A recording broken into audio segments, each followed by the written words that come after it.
어, 말씀 우리 함께 읽도록 하겠습니다. 큐티 본문과 같은데요. 사도행전 28장 11절로 22절까지 말씀입니다. 28장 11절부터 22절까지 말씀입니다. 같이 한번 읽으십시다. 석 달 후에 우리가 그 섬에서 겨울을 난 알렉산드리아 배를 타고 떠나니 그 배의 머리 장식은 디오스구로라. 수라구사에서 대고 사흘을 있다가 거기서 둘러가서 레기온에 이르러 하루를 지낸 후 남풍이 일어남으로 이튿날 보디올에 이르러 거기서 형제들을 만나 그들의 청함을 받아 이레를 함께 머무느니라. 그래서 우리는 이와 같이 로마로 가니라. 그곳 형제들이 우리의 소식을 듣고 아비오 광장과 트레이스 타베르네까지 맞으러 오니 바울이 그들을 보고 하나님께 감사하고 담대한 마음을 얻으니라. 우리가 로마에 들어가니 바울에게는 자기를 지키는 한 군인과 함께 따로 있게 허락하더라.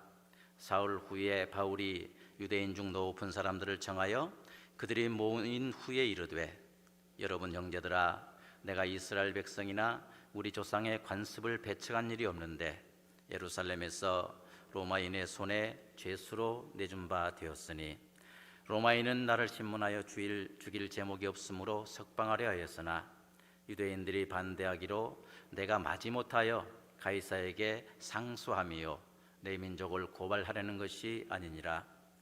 이러므로 너희를 보고 함께 이야기하라고 청하였으니 이스라엘의 소망으로 말미암아 내가 이 쇠사슬에 매인 바 되었노라. 그들이 이르되 우리가 유대에서 내게 대한 편지를 받은 일이 없고 또 형제 중도가 와서 내게 대하여 좋지 못한 것을 전하든지 이야기한 일도 없느니라. 이에 우리가 너의 사상이 어떠한가 듣고자 하니 이 파에 대하여는 어디서든지 반대를 받는 줄 알기 때문이라 하더라. 아멘.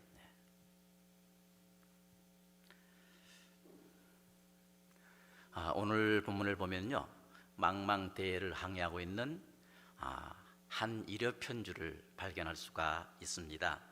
일여편주가 뭡니까? 일여편주는 물 위에 이렇게 떠가는 작은 나뭇잎 같은 이 조각배를 가리켜서 일여편주 이렇게 말합니다. 오늘 본문에 보면 사도 일행은 이 일여편주와 같은 배를 타고 멜리드의 섬을 떠나서 로마를 향해 항해하고 있는 것을 발견할 수가 있습니다.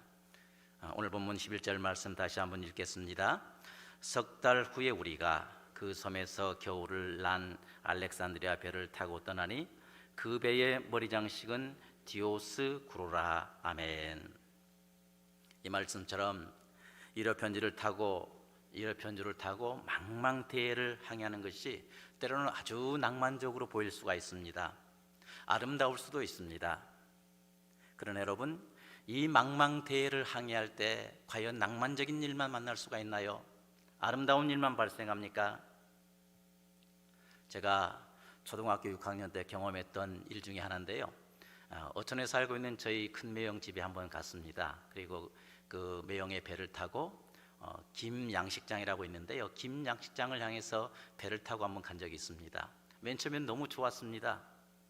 그런데 조금 가다 보니까 갑자기 배멀미를 하기 시작하는데요, 이 배가 앞으로 가는 게 아니고 뒤로 가고 있는 것입니다.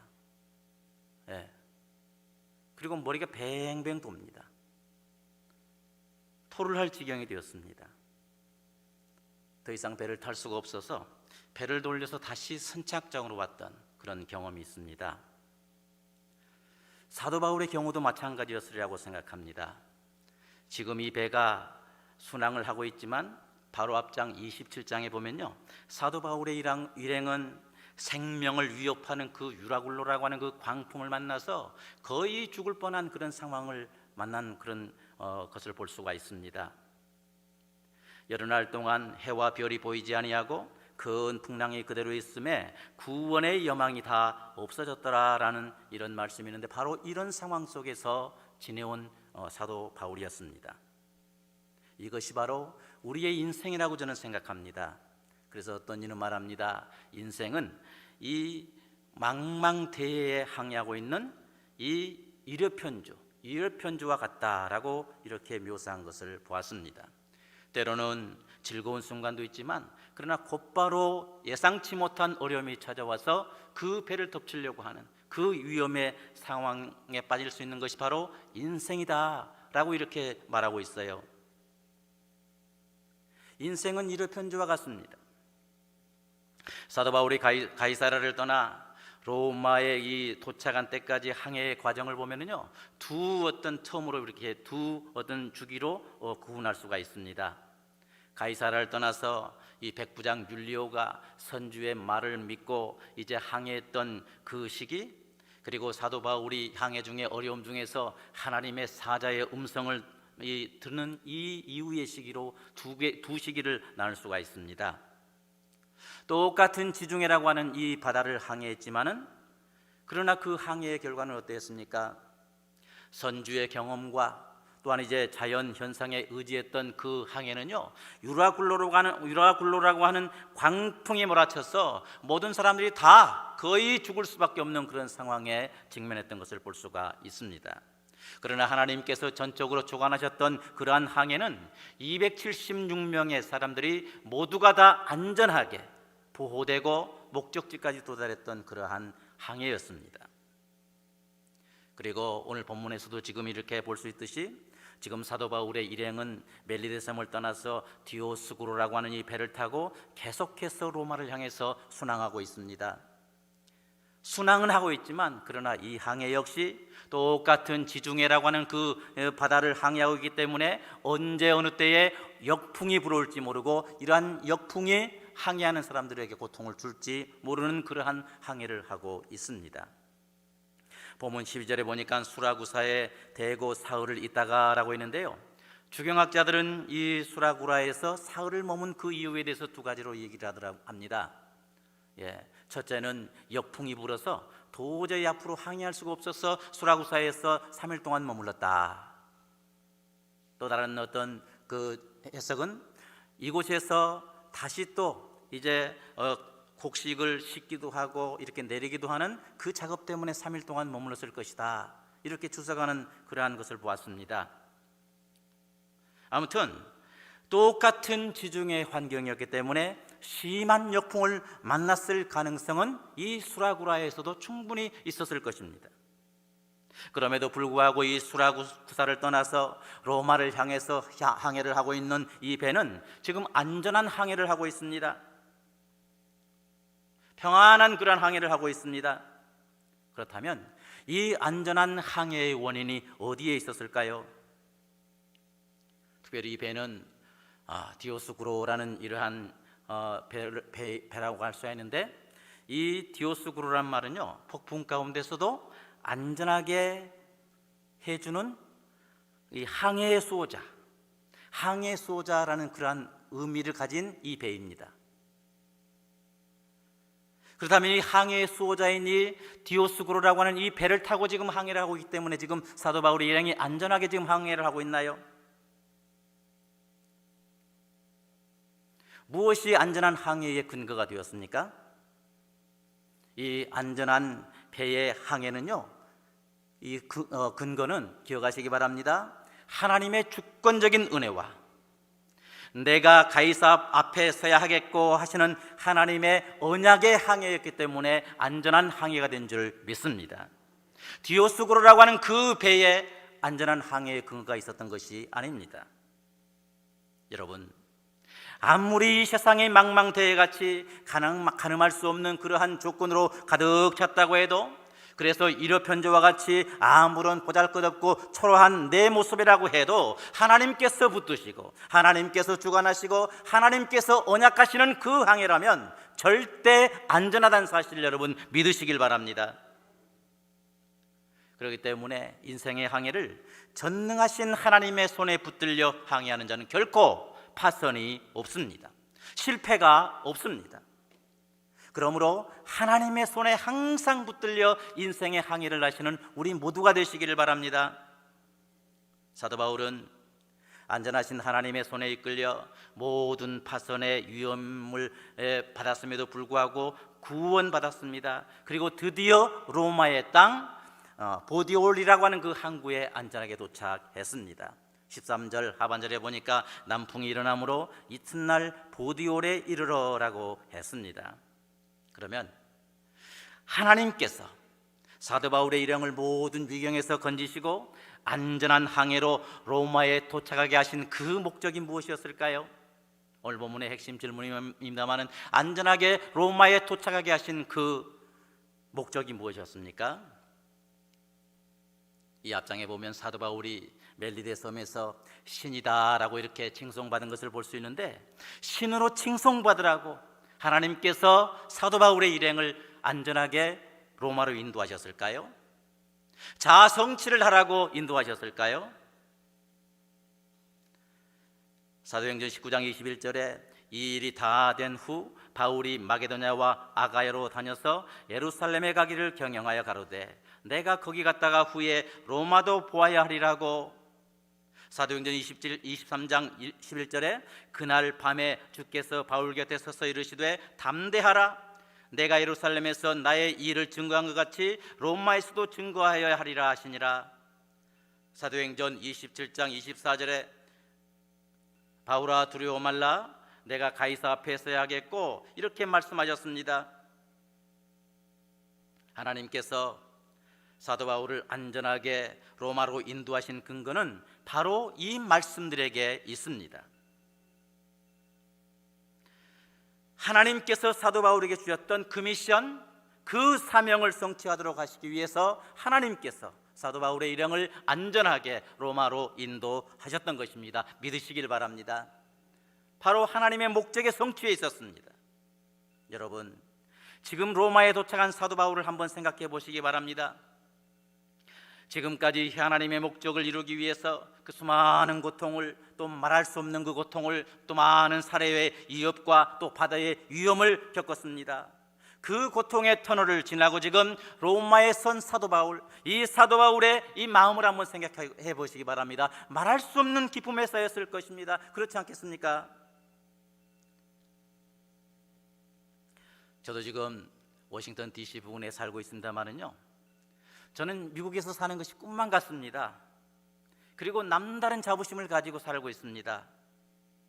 저도 미국에 와서 공부를 그렇게 하고 싶어가지고요, 1999년도에 LA에 있는 어떤 그 교회를 통해서 영주권 부목사라고 하는 그 TO를 얻게 되었습니다. 그래서 그때 당시 한 1,000만 원 정도, 그 정도의 돈을 이 교회에 보내고 여러 가지의 그 절차와 수속을 밟았습니다. 그런데 결국 9/11 테러가 일어났습니다. 이것으로 인해서인지 모르겠지만 그 교회가 둘로 나눠져 버렸다는 것입니다. 그와 동시에 저를 초청할 수 있는 자격을 상실해 버렸다는 것입니다. 너무나 슬펐습니다. 지금 벨이 계속 울리고 있는데요. 잠깐 죄송합니다.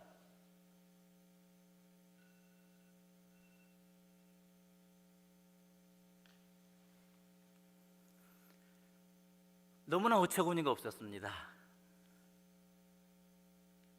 결국 그 상황을 포기는 했지만요, 그러나 마음속에 이런 생각이 들었습니다. 나는 결국 못 갔지만 내 아들만큼은 미국 유학을 보내야 되겠다 다짐을 했습니다. 그리고 저희 누님한테, 페어팩스 살고 있는 저희 누님한테 제 아들을 그냥 보냈습니다. 결국 이것이 근거가 돼서 저와 우리 모든 식구들이 이 워싱턴 DC에서 미국에 와서 살게 되었는데, 이런 간절함이 미국에 대한 간절함이 있었기 때문에 저는 미국에 살 때 어떤 어려움 겪지 않습니까? 그럴 때 한 번도 미국에 온 것에 대해서 후회를 해본 적이 없습니다. 힘든 건 사실이지만 이 자체를 힘들다고 저는 고백해 본 적이 없습니다. 시인한 적이 없습니다. 왜 그래요? 그토록 간절히 오고 싶어 했던 미국 땅이었기 때문에 그렇지 않았겠습니까? 그저 좋았습니다. 여러분들은 어떠세요? 지금 로마에 도착한 사도 바울의 마음이 이와 같지 않았을까 저는 생각해 봅니다. 그토록 하나님께서 사도 바울에게 바라셨고, 또한 그 사명을 이루기 위해서 모든 환난과 핍박과 또한 이제 고통을 견디고 지금 로마에 도착했는데, 로마에 도착한 사도 바울의 마음은 형용할 수 없는 감격에 휩싸였을 것입니다. 하나님, 드디어 도착했습니다. 감사합니다. 미션을 이루게 되었습니다. 이런 마음이었을 거라고 저는 생각합니다. 이렇게 로마에 도착한 사도 바울과 그 일행을 로마에 있는 믿음의 형제들이 1차와 2차에 걸쳐서 환영한 것을 볼 수 있습니다. 먼저 보디얼 항구에서 믿음의 형제들과 함께 7일 동안 이렇게 머물렀습니다. 13절 하반절부터 14절 상반절에 보니까 이튿날 보디올에 이르러 거기서 형제들을 만나 그들의 청함을 받아 이래를 함께 머무니라 했습니다. 7일 동안 머물면서 여행의 피로도 풀고 또한 주님의 복음을 나누기도 하고 또한 이제 자신을 간증하기도 하는 그런 시간을 가졌을 것입니다. 그런 후에 사도 바울의 일행은 로마를 향해서 이제 본격적으로 비전의 행군을 시작했습니다. 그리고 드디어 로마의 입구인 로마의 관문인 아비오 광장에 도착한 것을 볼 수가 있습니다. 우리 보면 14절 하반절부터 15절까지 한번 읽어볼까요? 14절 하반절부터 15절 같이 한번 읽어보십시다. 그래서 우리는 이와 같이 로마로 가니라. 그곳 형제들이 우리 소식을 듣고 아비오 광장과 트레이스 타베르네까지 맞으러 오니 바울이 그들을 보고 하나님께 감사하고 담대한 마음을 얻으니라. 아멘. 여기 아비오 광장은요, 로마로부터 한 65km 떨어진 그 아비오 대로상에 있는 그러한 광장이었습니다. 이 아비오 대로는요, 로마를 향하는 그 길 중에서 가장 오래되고 또한 완벽한 도로 중에 하나라고 합니다.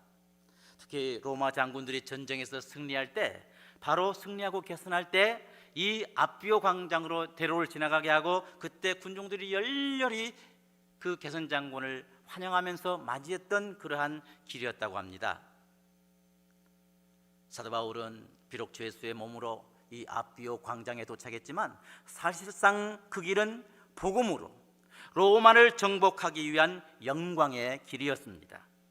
그리고 그 영광의 길에 도착한 사도 바울을 로마의 많은 믿음의 형제들이 맞이한 것을 볼 수가 있습니다. 본문에 보면 맞으러 오니라고 했는데 이 맞으러 오니, 이 맞으러라는 이 말의 원어는 한마디로 말해서 어떤 도시의 그 대표나 또한 어떤 왕이나 또한 이제 장군을 열렬히 환영할 때 맞이할 때 쓰는 그 용어가 바로 이 맞으러 이 말이라고 합니다. 아펜테신, 헬라어로 그런 의미인데 바로 열렬히 환영하는 그러한 상황을 이 맞으러라는 이 단어로 표현했습니다. 그렇다면 복음으로 로마를 정복하기 위한 그 개선 장군으로 도착한 사도 바울을 로마의 믿음의 형제들은 하나님의 위대한 사도 바울을 하나님의 위대한 사도로 영적 개선 장군으로 열렬히 뜨겁게 환영하고 맞이했던 것을 볼 수가 있습니다. 로마의 많은 성도들의 뜨거운 환영을 받은 사도 바울은 하나님께 감사하고 담대한 마음을 얻었다라고 이렇게 고백합니다. 우리도 하나님의 자녀라면 이처럼 복음 전파자들에 대한 열렬한 사랑이 있어야 될 줄 믿습니다. 그들이 나의 열렬한 사랑과 헌신으로 인해서 하나님께 감사하고 또한 담대한 마음을 얻게 해야 될 줄을 믿습니다.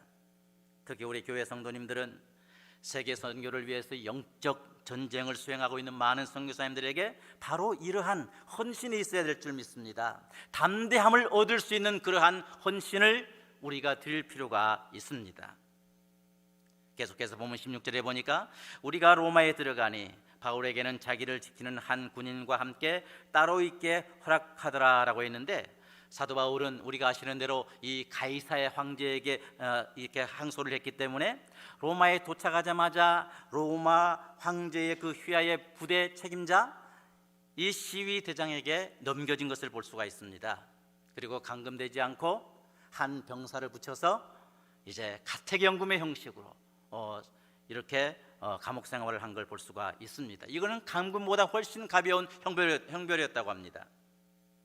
이처럼 로마에 도착한 사도 바울은 가택연금을 당했지만 그러나 복음의 개선 장군으로서의 영적 정복 전쟁을 시작한 것을 볼 수가 있습니다. 비록 그가 갇혔지만 그러나 그에게 주어진 사명, 어떤 환경에 처했을지라도 담대하게 수행한 것을 볼 수가 있어요. 17절 상반절에 보니까 그랬습니다. 사울 후에 바울이 유대인 중 높은 사람들을 청하여 그들이 모인 후에 이르되 라고 했는데, 사도 바울은 영적 정복 전쟁을 로마에 살고 있는 유대인의 높은 사람들을 초대해서 시작한 것을 볼 수가 있습니다.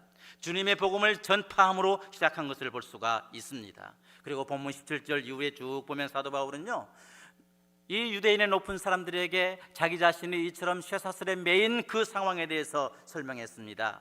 그리고 아침부터 저녁까지 강론을 통해서 하나님 나라를 증거하고 모세의 그 율법과 선지자들의 그 말의 강령인 예수 그리스도의 일을 전파한 그러한 모습을 볼 수가 있습니다. 그리스도의 복음을 선포했습니다. 디모데후서 4장 2절에 보면 너는 말씀을 전파하라. 때를 얻든지 못 얻든지 항상 힘쓰라. 범사에 오래 참음과 가르침으로 경책하며 경계하며 권하라라고 사도 바울은 말씀하고 있습니다.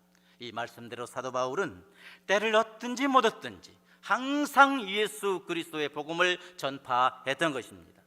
그는 1차, 2차, 3차 전도 여행을 통해서 그리스도의 복음을 선포했습니다. 예루살렘에 체포돼서 정말 그 극한 상황 가운데서도 예수 그리스도에 대해서 증거했습니다. 유라굴로라고 하는 그 광풍이 몰아침에도 불구하고 그 광풍 속에서도 인류를 사랑하시는 그 하나님의 복음을 선포했습니다. 이곳 로마에서 가택연금을 당한 상태에서도 예수 그리스도의 복음을 사도 바울은 전파했습니다. 나의 달려갈 길과 주 예수께 받은 사명, 즉 하나님의 은혜의 복음을 증거하는 일을 마치려 하면은 자신의 생명을 조금도 귀하게 여기지 아니하노라, 이 말씀을 이루는 삶을 살았던 것입니다. 사도 바울에게는 잊을 수 없는 하나님에 대한 사랑의 경험이 있습니다. 그는 여러분이 아시는 대로 그리스도인들을 잡아다가 감옥에 이렇게 넘기고 죽이는데 넘기는 것을 찬성했던 그러한 사람이었습니다. 그러던 그가 다메섹 선상에서 부활하신 예수님을 만났습니다. 그리고 이방의 사도로 세움을 받았습니다. 이러한 그 자신을, 이 하나님의 은혜를 사도 바울은 알았습니다. 그래서 사도 바울은 자신에 대해서 고백합니다. 디모데전서 1장 13절에 내가 전에는 해방자요 핍박자요 포행자였다라고 고백하고 있습니다. 15절 하반절에서는 죄인 중에 내가 괴순이라라고 고백합니다. 고린도후서 15장 8절에서는 만삭되지 못한 자신이라고 고백한 걸 볼 수가 있습니다. 그런 하나님에 대한 사랑이 마음판 깊이 새겨져 있었기 때문에 그는 항상 낮은 자 바울이 되어서 오직 자기 자신에게 임했던 하나님의 그 사랑, 예수 그리스도의 복음을, 은혜의 복음을 생명을 다해서 전파했던 것입니다. 그의 사명을 감당하는 일의 길에는 그 어떤 환난과 기근과 핍박이 방해할 수 있을지라도 그는 결코 그 사명을 소홀히 하지 않았습니다. 사랑하는 여러분, 하나님을 인생의 선장으로 모시고 항해하는 모든 사람은 안전합니다. 오늘 본문의 사도 바울이 바로 그 증인입니다. 그리고 또 한 가지, 하나님께서 예정하신 일들은 결국 성취된다는 사실을 여러분 기억하시길 바랍니다. 이 일을 행하시는 여호와, 그것을 지어 성취하시는 여호와께서는 가이사 앞에 서리라 하신 이 사명을 받은 사도 바울을 통해서 우리에게 넉넉하게 증명하셨습니다. 여러분은 하나님으로부터 소명의 부르심이 있습니까? 그리고 사명의 보내심이 있으십니까? 기억하십시다. 그 사명의 길은 결코 안전합니다. 이 사실을 믿으시길 바랍니다. 이 사실을 믿고 비록 이력편지와 같은 인생에서, 이 인생에 하나님을 선장으로 모시고 살 뿐만 아니라 어떠한 구덩이에 처했다고 할지라도 결코 낙심하거나 좌절하지 말고 오늘도 복음의 개선장군으로서의 주님을 드러내는 그 사명 잘 감당해서 하나님께 영광 돌리고 또한 승리의 삶을 살아갈 수 있기를 주님의 이름으로 축원합니다.